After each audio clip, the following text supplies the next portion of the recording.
नमस्कार, आप देख रहे हैं DTN RST। ईवीएम मशीन के विरोध में देश भर में आंदोलन शुरू हो रहा है। ईवीएम एक राष्ट्रीय विषय बन गया है, इसलिए आंदोलन को बहुत जल्द ही पूरे भारत में फैलाने की जरूरत है।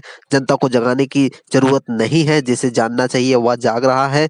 अब पूरे भारत में उसके अपने साथ हो रहे छलावे से निपटने के लिए जनता तैयार है। पेश एक रिपोर्ट। मैं जिस विषय पर बात आपके सामने रखना चाहता हूँ वो विषय ईवीएम मशीन का। साथियों, अभी ज्यादा समय नहीं है, जल्दी ही लोकसभा का चुनाव घोषित होने वाला है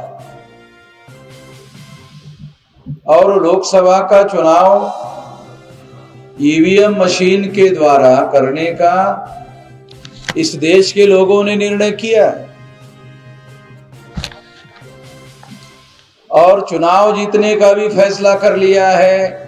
मतलब आप लोगों ने जीतवाने के पहले ही नरेंद्र मोदी ने ये घोषित कर दिया कि 370 सीटें बीजेपी की चुनकर आने वाली है और 30 जो है गठबंधन की सीटें आने वाली है और टोटल इस तरह से 400 और 400 के पार सीटें आने वाली है। पहले ही बोल दिया, मतलब आपको वोट देने के पहले ही उन्होंने मान लिया और इसके लिए ईवीएम मशीन में उन्होंने व्यवस्था कर दिया और ईवीएम मशीन के द्वारा इसीलिए वो चुनाव करवाना चाहते हैं। तो ईवीएम मशीन के द्वारा वोटों की चोरी की जा सकती है। आपको बहुत सिंपल तर्क बताता हूं। जब भारत सरकार और भारत के इंजीनियरों ने चांद पर अवकाश यान भेजा तो उस अवकाश यान में गड़बड़ी हुई। चांद पर पहुंचने के बाद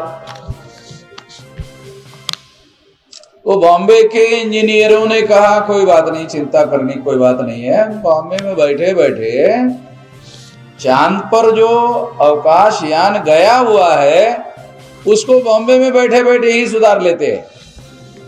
यार है चांद पर और सुधार करने का काम बॉम्बे में बैठे बैठे कर रहे। जब बॉम्बे में बैठे बैठे कई लाख किलोमीटर दूर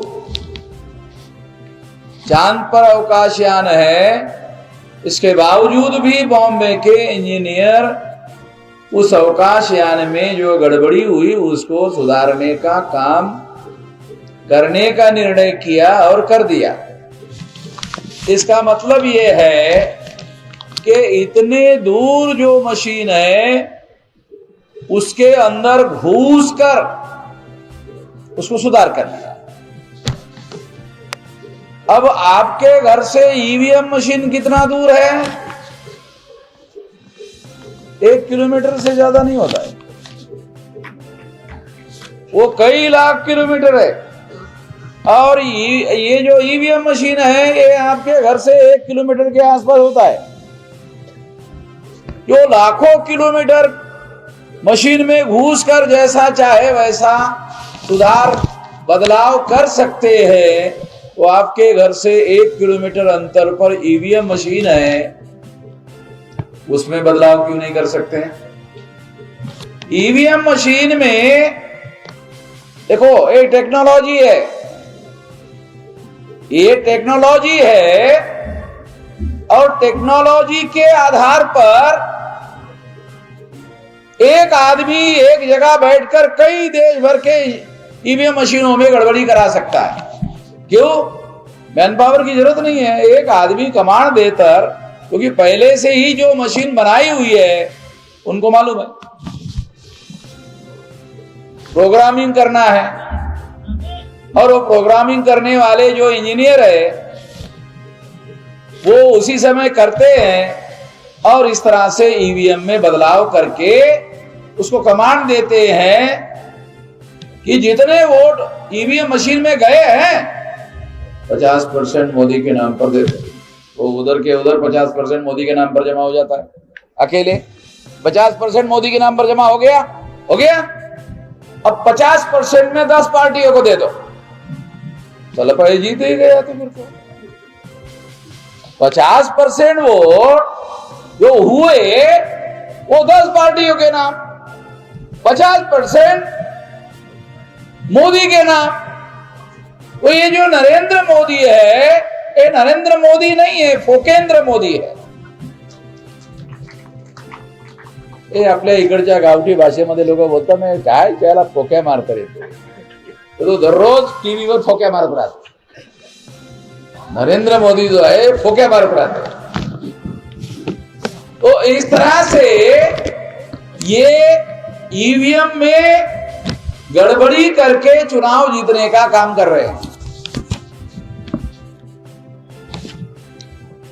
84 में ईवीएम मशीन लाई गई, क्यों? दुनिया में एक विज्ञान का नियम है, कारण होता है तो परिणाम होता है। यानी कोई भी परिणाम बगैर कारण से नहीं होता है। 84 में ईवीएम लाया, वो ईवीएम आया तो परिणाम है। कारण क्या था? 84 में काशीराम जी ने बहुजन समाज पार्टी बनाई, तो उनको लगा अरे अब तक तो हम लोग जैसा चाहते थे वोट के आधार पर हम अपना काम कर लेते थे। अब अगर काशीराम जी ने बहुजन समाज पार्टी लाई तो इसका मतलब ये है कि अब हम लोग जैसा चाहते हैं वैसा कर नहीं पाएंगे। तो फिर क्या करना होगा? तो हमको वोट का जो बैलेट पेपर सिस्टम है उसको बदलना होगा। तो 84 में बहुजन समाज पार्टी काशीराम जी ने बनाई, वो वजह है ईवीएम मशीन आने की, वो कारण है ईवीएम मशीन लाने का।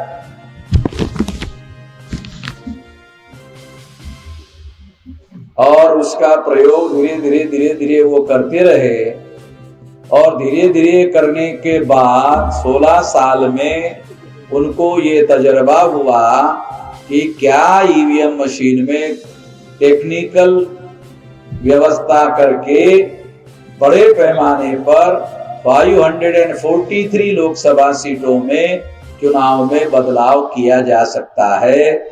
16 साल में उन्होंने अनुभव कर लिया। उसके हिसाब से ईवीएम मशीन बनाने का ऑर्डर दिया। अभी बेंगलोर में ईवीएम मशीन बन रही है, हैदराबाद में ईवीएम मशीन बन रही है। वहां 7 बोर्ड ऑफ डायरेक्टर के मेंबर है जो वो कंपनी चला रहे हैं। वो 7 में 4 मेंबर बीजेपी के लोग हैं। इसका मतलब अब बहुमत जो है वो बीजेपी के लोगों का है। तो बीजेपी के लोग बहुमत से डिसाइड करके वो मशीन जैसा बनाने के लिए बोलेंगे वैसा वो मशीन बन जाएगी। और बनने के बाद 2024 के चुनाव में मोदी चुनाव जीत जाएगा। वो 4 लोगों ने मोदी को कहा। मोदी को क्यों कहा? मोदी ने 4 लोगों को पूछा होगा कितनी सीटों का व्यवस्था किया। कहा कि 400। पक्का नहीं, पक्का नहीं है, 370 और 30 ऐसा है। टोटल 400 नहीं है, 370 तुम, 30 जो तुम्हारे साथ लुंगे सुंगे लोग जो है उनको। तो ऐसा मिलाकर 400, 1, 2, 3 इधर उधर हो सकता है। तो इतना होगा। पक्का? हाँ पक्का। उधर से जानकारी लेकर नरेंद्र मोदी सभा में गए, कहा 400 पार। जो 4 लोग चुनाव जो मशीन बनाने वाली कंपनी में वो रखे, उन्होंने मोदी को कहा। फिर मोदी ने वही आंकड़ा माइक में आकर बोल दिया और इस तरह से कहा कि फिर बाद में मोदी को किसी ने पूछा, पक्का है? हाँ पक्का है, खबर छाप दे ना। छाप। तो खबर आ गई, हम लोग जो है सुनने लगे कि अब तो ये 400 पार है। मैं आपको बताना चाहता हूं कि ये अब सारे देश के लोगों को मैंने दिल्ली में जंतर मंतर पर लाखों लोगों का मोर्चा लेकर गया। उसके बाद ईवीएम मशीन के घोटाले से चुनाव जीता जा रहा है, ये सारे देश के लोगों का इश्यू हो गया। आज नेशनल इश्यू ईवीएम हो गया है। बेरोजगारी नेशनल इश्यू नहीं है, नेशनल इश्यू ईवीएम है। लोगों ने पूछा, अरे ऐसे कैसे? बेरोजगारी बड़ा इश्यू है, गरीबी बड़ा इश्यू है, महंगाई बड़ा इश्यू है। नहीं, ईवीएम है। कैसे? अरे तुमको जीतने देगा तो बेरोजगारी है, हरवा देगा तो बेरोजगारी गायब हो जाएगी कि नहीं? मान लो मोदी जीत गया तो बोलेगा, अरे अगर बेरोजगारी होती तो मैं जीत जाता क्या है? मैं अगर जीता हूं इसका मतलब समझते हो बेरोजगारी नहीं है, खत्म हो जाएगी। बेरोजगारी जो है वो भी खत्म हो जाएगी। तो इस तरह का ये सारा तरीका उन लोगों के द्वारा डेवलप किया जा रहा है। इसको बदलना होगा। इसको बदलने के लिए क्या करना होगा? इसको बदलने के लिए हम लोगों के सामने ईवीएम फोड़ने के अलावा कोई विकल्प नहीं है। ईवीएम फोड़ना पड़ेगा। अब आप लोगों ने तालियां बजाई, इसका मतलब कम से कम ताली बजाने वाले तो फोड़ने वाले ही है। मगर मैं आपको कहना चाहता हूं कि मैं जब तक नहीं बोलूंगा तब तक नहीं फोड़ने का। नहीं तो आप बोलेंगे, अरे मिजोरम साहब ने तो बोल दिया था। ये ध्यान रखने का, मैं जब तक बोलूंगा नहीं तब तक नहीं फोड़ने का, बोलूंगा तो ही फोड़ने का। तो हम लोग अब क्या करें? अब अगर नहीं फोड़ना है तो अब क्या करें?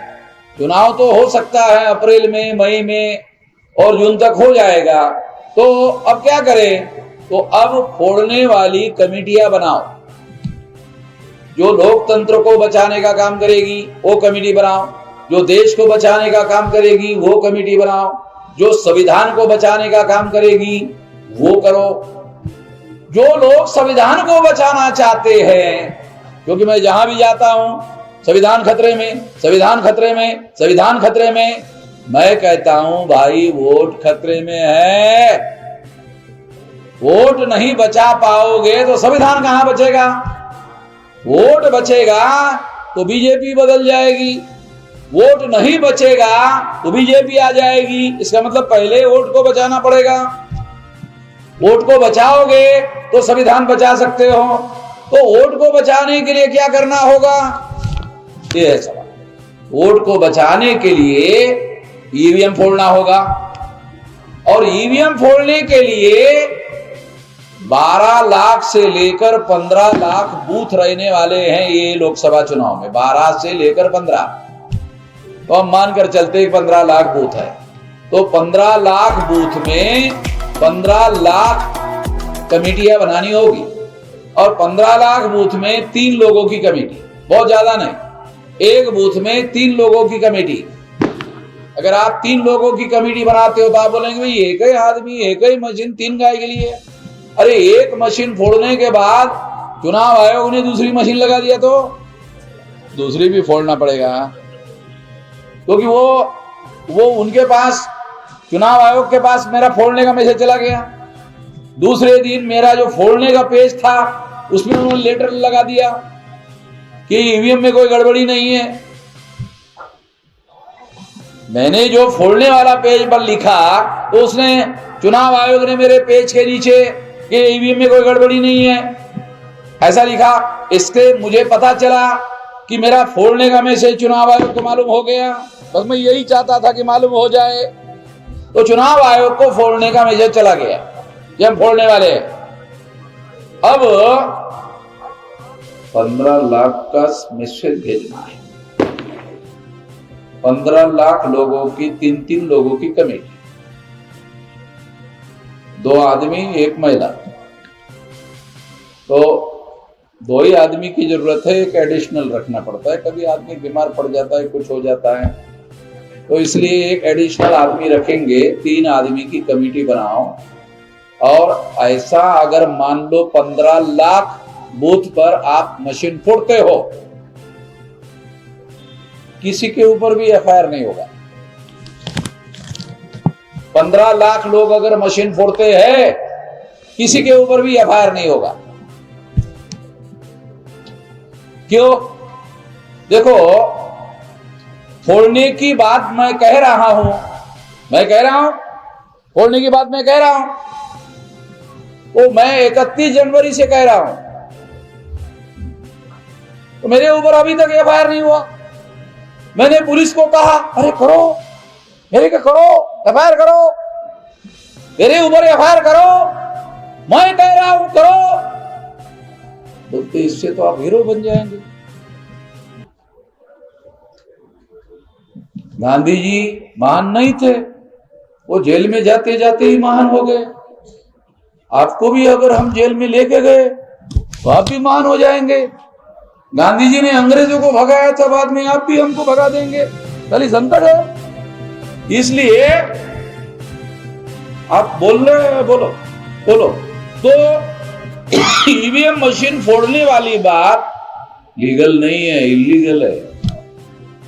एफआईआर होना चाहिए। बाड़ापुर के पुलिस वाले शायद ज्यादा बुद्धिमान लोग लगते हैं, शायद वो कर लेंगे।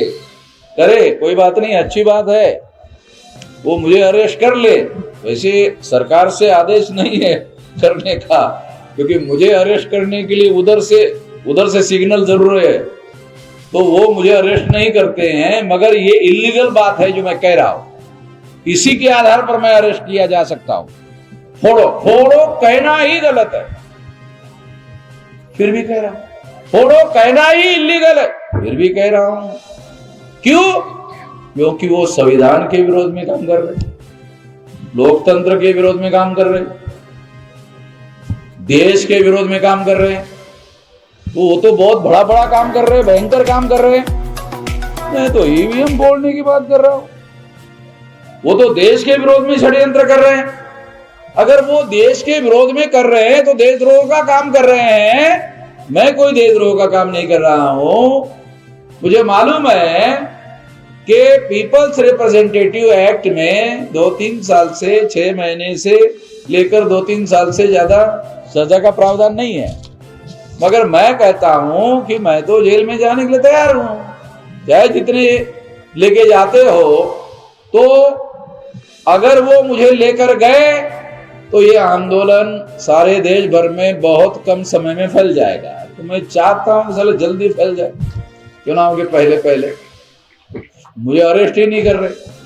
तो 15 लाख बूथ पर अगर 15 लाख लोगों ने मशीनों को फोड़ा, किसी पर भी एफआईआर नहीं होगी। अगर 2-4 लोगों ने मशीन फोड़ा तो एफआईआर जरूर होगी। देखो, बहुत मजबूत लॉजिक आपको बता रहा हूं। अगर 2-4 लोगों ने मशीन फोड़ा तो एफआईआर होगी। 15 लाख लोगों ने मशीन फोड़ा, पुलिस वाले क्या सोचेंगे? अरे इनकी सरकार बनने वाली है।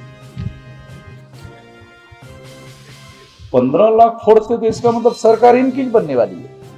अगर सरकार इनकी बनेगी तो सारे नमस्कार भी हमको उनको करना पड़ेगा, अरेस्ट काहे के लिए करे। तो ये अगर उन्होंने हमको अरेस्ट नहीं किया तो 15 लाख मशीन फोड़ेंगे। 15 लाख मशीन फोड़ेंगे तो 15 लाख मशीन फोड़ने के लिए कमेटियों का गठन करो। कमेटियों का गठन करेंगे। अगर हम लोग कमेटियों का गठन कर लेते हैं, गठन करने का काम शुरू हो गया सारे देश भर में। 3 दिन पहले बोलूंगा आप फोड़ो, तो 4 दिन पहले खबर आ जाएगी कि बैलेट पेपर आ गया। अरे समझे, ये लड़ाई लड़ने का आंदोलन शास्त्र है जो मुझे ही समझ में आता है। ये किसी यूनिवर्सिटी में नहीं पढ़ाया जाता, किसी कॉलेज में आंदोलन शास्त्र नहीं पढ़ाया जाता, वो मैं जानता हूँ और इसके आधार पर बता रहा हूँ। 15 लाख लोगों को जेल में नहीं डाला जा सकता, क्योंकि 15 लाख लोगों के समर्थन में 15-20 करोड़ 25-50 करोड़ लोग समर्थन में हो जाएंगे